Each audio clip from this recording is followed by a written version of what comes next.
Well, actually, maybe the children might want to learn a little bit about Santa Claus, historically speaking. Yeah. Hmm?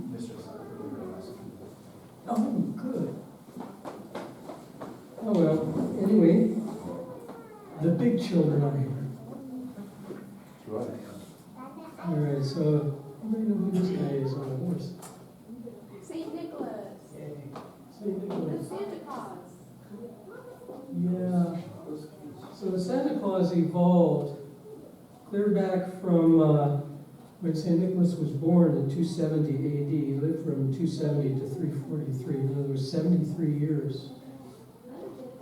Something that caught me surprised, he was on 3 lists of attendance for the Council of Nicaea, putting the Bible together.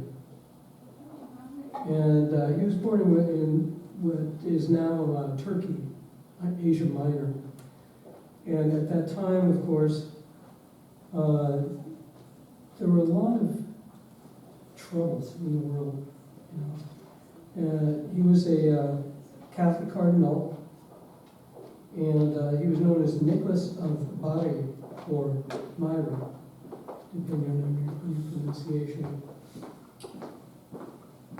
And he became known as the patron saint of children, and of brewers, and of sailors, and of prostitutes, which is really shocking considering the tone of Christmas being primarily involved now as a time of celebration for Jesus' birth and for a time of gift giving, which historically what he did is he used to go around to the less fortunate, the very poor, the really, really poor. And he used to give little cookie treats and little trinkets and lay them by the door of people's houses. And later he became known for his kindness and his gentleness. And one of the reasons that we see little gold and chocolate coins primarily around Christmas time, in little bags of coins, is that, as the story goes, he visited 3 young ladies. Their families were destitute, and they were going to sell them into prostitution. And he would go by the window and toss in little bags of gold coins so that they would have a dowry to get married instead of having to serve as prostitutes. So he became the patron saint of prostitutes. And then he has different miracles dealing with sailors who, in storms and who fall overboard or are almost dead, raise them back to life. And there is a story about his involvement. The reason he became involved with brewers was a misconception of an old tale that during the Middle Ages, some less than, and this is kind of disturbing, some less than honorable butchers would pickle children and sell them as ham. And that as the story goes, he rescued 3 children from a pickling barrel, and because of the sign of the cross, they became alive again. It's one of his miracles. So he's dealing with all kinds of situations in his life where it must have been really, really uncomfortable for him. Still he gave, still he visited people. And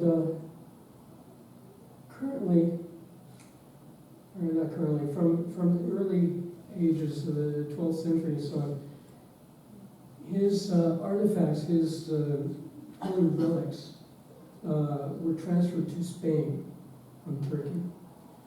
And so it became traditional that his story worked his way up into Europe, into the hinterlands, into Holland. And the Dutch accepted him kind of without fanfare as the spirit of giving, the spirit of Christmas. And so you see him wearing a white undergarment and red mantle. And we also, instead of we've had the conical mitre hat that cardinals or the bishops would wear with a red cross on it. So through history, he's sort of evolved. Through doing simple things for children and so on, he became a national institution for Holland, where he's known as Santa Claus, Sinterklaas, Santa Claus. And their tradition is that on December 6th, they have a Presents Day where gifts are exchanged. And then they start decorating the Christmas tree, which no gifts are given. It's a holy day for them. And so it's a day of prayer and a day of family.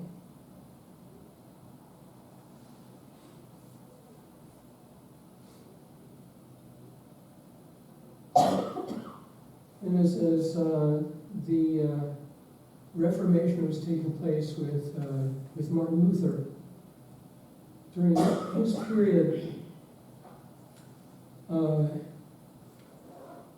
Martin Luther wanted to adapt a kind of a Middle Eastern celebration into Western tradition, into more Christian tradition.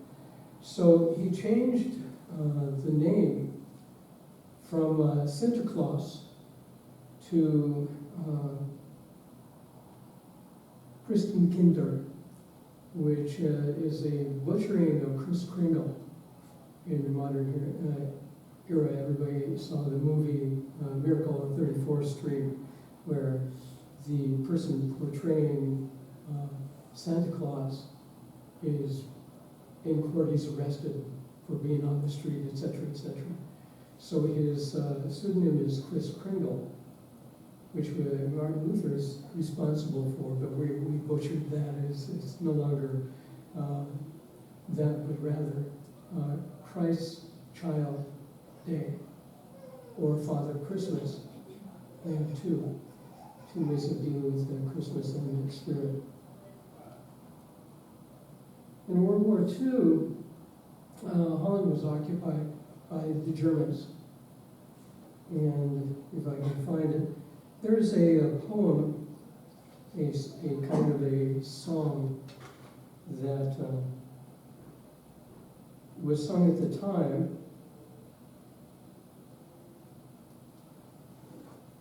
In 1941, is an adaptation of an older Dutch song. And it goes, Santa Claus, little capon. Capon is a young chicken, very tender and tasty. I don't know what that has to do with Santa Claus. Throw something in my little shoe, which became a Christmas tradition. Instead of socks, they would put shoes by the fireside or by the door. And in their shoe, instead of our cookies and milk, they put a carrot and hay. For who? Not the reindeer, but the horse that he rides. So throw something in my little shoe. Throw something in my little boot. Thank you, dear Santa Claus. Now, during the occupation of Holland by the Nazi troops, the German troops, the RAF took it upon themselves to throw boxes of candy out of their planes over towns and villages in Holland. And the way soldiers are, it's kind of half humor and half something else. RAF, little capon. Throw something in my little shoe. Throw bombs at the crowds. But scatter candy in Holland. So even their songs, Santa Claus is at war with the Germans occupying Holland. I thought that was an interesting little side note. Also, referred back to Martin Luther during the 16th and 17th century. He changed from December 5th and 6th as being Santa Claus gift-giving day to December 24th, the eve of Christmas, as a time of exchanging presents, which is interesting. Then later in 1812, as more and more people from Europe were coming to the United States, immigrating and so on. In New York was a large Dutch community called Little Amsterdam. And in that community, they maintained a lot of the traditions of Holland, which included Santa Claus. But Washington Irving wrote a story called Knickerbocker Tales. And in that story, he talks about a fat, jolly man who visited houses and dropped presents down the chimneys. And he knew of good girls and boys.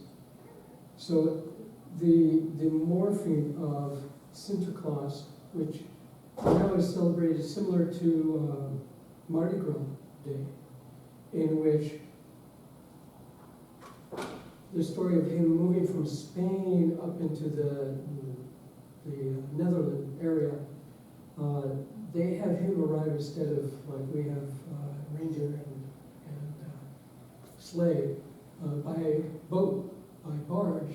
He travels the waterways in Holland, and he departs his provided a white horse, and then he walks through the villages and towns similar to our Macy's Day Parade. And he has helpers in it that are not elves, but actually they're, I don't think there's any particular age, but they're all dressed in fancy colors and blackface. And they're called Schwarzpeter, in other words, Black Peter. So from the time in which he was said to travel from Spain to the Netherlands, Spain was occupied also Moorish states with a lot of influence of Africa into Spain. And so St. Nicholas became associated with helpers who happened to be black. And so they called Black Peters. And only from the 1980s, it started to lean a little bit towards being considered racist or off color, so to speak. And now, instead of having Black Peter, they still have Black Peter, but they call him Chimney Peter because of the tradition of dropping presents down the chimneys, and his helpers climbing down the chimneys. They no longer wear blackface, but they have black smudges of soot on their faces. And they travel alongside the horse, and they toss cookies and little candies to the viewers, to the children, and so on. And they sing songs as he travels.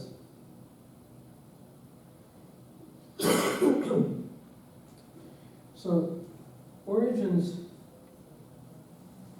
are interesting, but from a simple thing, it can have a worldwide effect. Helping others is never a gesture gone unrecognized by heaven, by others who receive kindness. And so I thought it'd be interesting to see a different culture, how they celebrated Christmas, and how we are going to evolve as a movement. You know, we have different holidays, God's Day, Parents' Day, Children's Day, in which we recognize something less secular, something more heavenly. And there's acts of Congress making national holidays of some of our holidays. So we think of the things that we do become tradition long-term, down through history. How will history record our efforts to help others and help ourselves by helping others? So this is kind of a brief synopsis of St. Nicholas. later, during Washington Irving's time, there was another fellow named Clement who wrote the Night Before Christmas. And so we get from that Black Helper tradition, we get Santa Claus, Jolly Holly, Santa Claus and reindeer and sleighs. So instead of feeding the reindeer, we're doing cookies as well, so cookies and milk and treats for him. So there we have it. Trying to think of any add-ons, any questions that I may or may not know the answer to. Go ahead, Abby. How does the Christmas tree come into all that? There are several stories of that are a combination of Christianity and paganism that I'm not real clear on, that I can't speak with any authority on.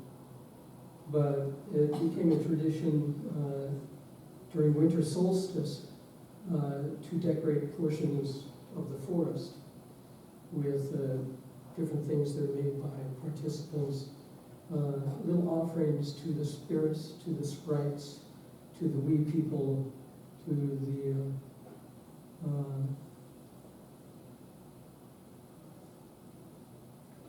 little expressions of life that they felt were present in nature. And then later, I guess it morphed into something where we were decorating trees and bringing that nature into our homes. There's an older story that it evolved from before Christ, during the worship of Baal. Say that again? Baal, B-A-A-L. Baal? Yeah. Wasn't he a god or something? Well, a god. Right. Yeah, and so they did, he was sacrificed, and they sacrificed babies and put their heads in trees. Really? It was, Well, I don't like that story. it's not a happy picture. So, little ornaments and gifts and food from the heart, little things that the squirrels could eat, that the swan, the more modern pagans of Middle Eastern and, not Middle Eastern,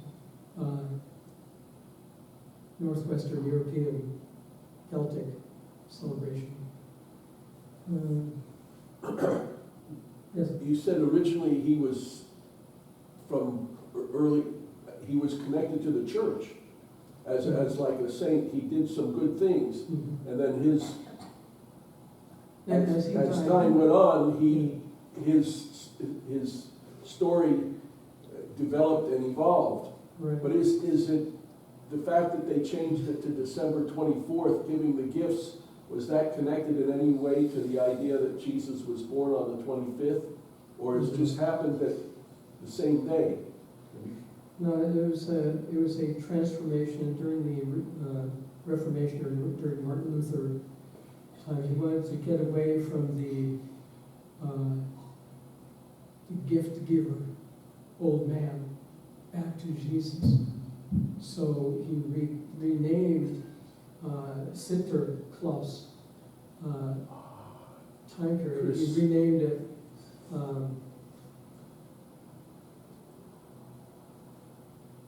Kristen Kindle, Christ Child, a day for the Christ Child. So you could almost say that the whole concept of Santa Claus and the idea of Jesus, they are actually the same person almost. Yeah, he morphed mostly through, again, Washington Irving's writings and a fellow named Clement. The Knickerbocker Tales and Night Before Christmas both portray St. Nicholas as Santa Claus. In fact, in New York, there was a time period where the Dutch in New Amsterdam, part of New York, contracted Santa Claus to Saint Claus. S-T, little a, K-L-A-S, or K-L-A-U-S. So that abbreviation became a single word, Santa Claus. But the spirit of Santa Claus is always something cheerful and something good and something hopeful.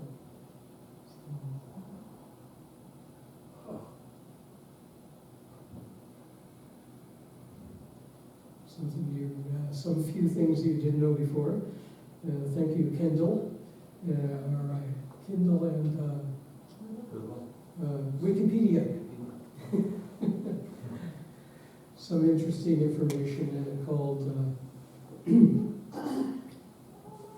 St. Nicholas, the myth, the man, the legend is the title of the piece. This particular picture, what age would that have been? How old, was this from a painting or? How long ago would that picture have been, do you think, from the? Well, it's currently what he does now. He rides a white horse and throws presents to people. A little bit like I said, in Holland. In Holland. Oh. It's still a very, very big tradition over there. And like I said, it wasn't until the 80s that his little helpers, who were black from Spain, Spanish Moors, they dress in blackface and colorful hats and ribbons and so on. And they're traditionally noted to be mischievous. And also, they listened down chimneys to give Santa information about the children who lived in that house, good or bad. This was in Holland. Mm-hmm. This picture, position was showing the arms, really funny. Yeah, he has all kinds It's of like little toys. something wearing head. I think that it's an adaptation, some holly and some short hat, beanie type hat. I mean, shoulder and the arms very low. He has a long neck, looks like. Oh, I see what's in it. Yes, that's true. And It's not that long, Not big. but he has big pantaloon type robes underneath. No, his neck pop out. Look at how long his neck is. That's what he's saying. With sloping shoulders, tall robes. It's a nice photo. Yeah. It's interesting. You can watch YouTube of different Santa Claus celebrations. They're very joyful and bright colors. Okay. Anyone else? All right. Happy Santa Claus Day, Christmas Day. All right, join me in prayer.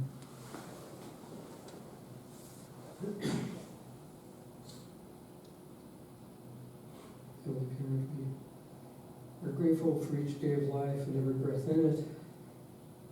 We have an opportunity that in our lives, which have never existed before nor will exist again, we have an opportunity to make our mark in human history and in religious history and eternal history. We have an opportunity to proclaim to the world at the time of the second coming, to proclaim to the world the time of true parents, time in which even our ancestors and our relatives and who are in the spiritual world have an opportunity to come and help mankind once again overcome different things that separate us, our fallen nature, our selfish character, our lack of foresight, many times blocking us from being the people you would have us be. So we pray that this spirit of giving and this spirit of celebration, the spirit of holiness that Jesus' birth has brought to the world might be able to touch more and more people as it has throughout history, as a time of rebirth and renewal, a time of promises made and promises to keep. We thank you and We honor each other, we honor you, we honor our beloved true parents of heaven, earth, and humankind. As Martin Nielsen, Blessed Central Family, and all of Blessed Central Family is represented here today, we pray.